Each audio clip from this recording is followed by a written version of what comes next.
Now, the weak rand has sparked widespread concern among analysts, business and South African citizens. It's trading at around 10.08 to the dollar this morning. It reached the new four-year low yesterday after President Jacob Zuma addressed economic concerns in the country. Well, KPMG's senior economist Lulu Krugel joins us now in studio. Very good morning to you. Thanks again for your joining us. What do you make of the president's comments? Well, I think, it's probably not fair to say that what he said has led to the weaker rand. It's things that has happened or would have happened in any event. I think in general what he said definitely makes sense, and it was the right message for the country and for the mining sector. It shows that government is serious. The fact is that we need to do something about it now. So I think his intentions were really good, and I applaud the fact that he actually went out and said those things. He's been criticized, though, some saying that he didn't say anything that we didn't already know. One report also saying that he didn't address key problems facing the economy or even acknowledge the changes that are needed. We've heard a lot of talk into the state of our economy and what needs to be done. Yeah. What kind of action, practical action from an economist's perspective, do we need to do now? Well, I think we need to realize it's not only up to government, and I think that's something that he has said as well. The National Development Plan that we've announced recently, all of those kinds of initiatives is something that needs to come from both business and government. So government needs to create the environment for business to thrive, that is true. But we also see that at the moment business is and understandably so, very insecure and rather holding back on investment. So we need to see business investing again. I think that's the key thing. You also just mentioned that it just so happened that the rand experienced a little bit of turbulence after the speech, that it may not be directly affected. We know it was already under pressure recently since beginning of the year as well. What are some of the problems facing South Africa's economy, some of the aspects which contribute to the negative GDP growth?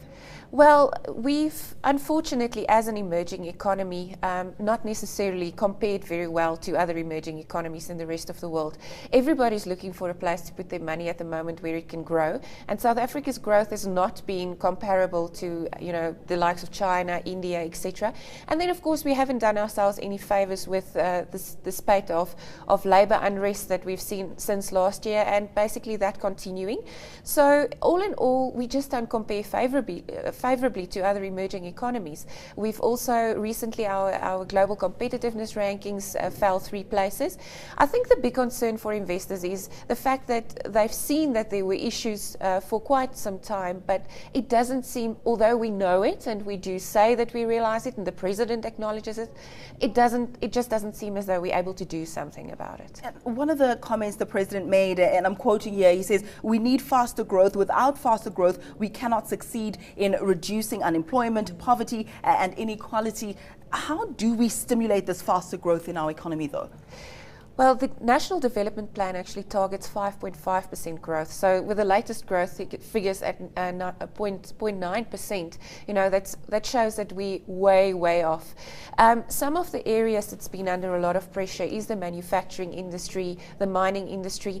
I think we need to start with some stability in those industries, policy security, and sending a message to investors that we are going to implement what we say that we're going to implement. I think at least in the mining sector over the last few months there's been a lot of movement in terms of creating some policy security, but where we are failing at the moment is not the policy, it's the implementation thereof, and that's how we need to get faster growth, so implementing the policy that we have. We'll have to leave it there for now. Thank you so much for your insight. That was senior economist at KPMG, Lulu Krugel, joining us in studio. News that moves. eNCA.com.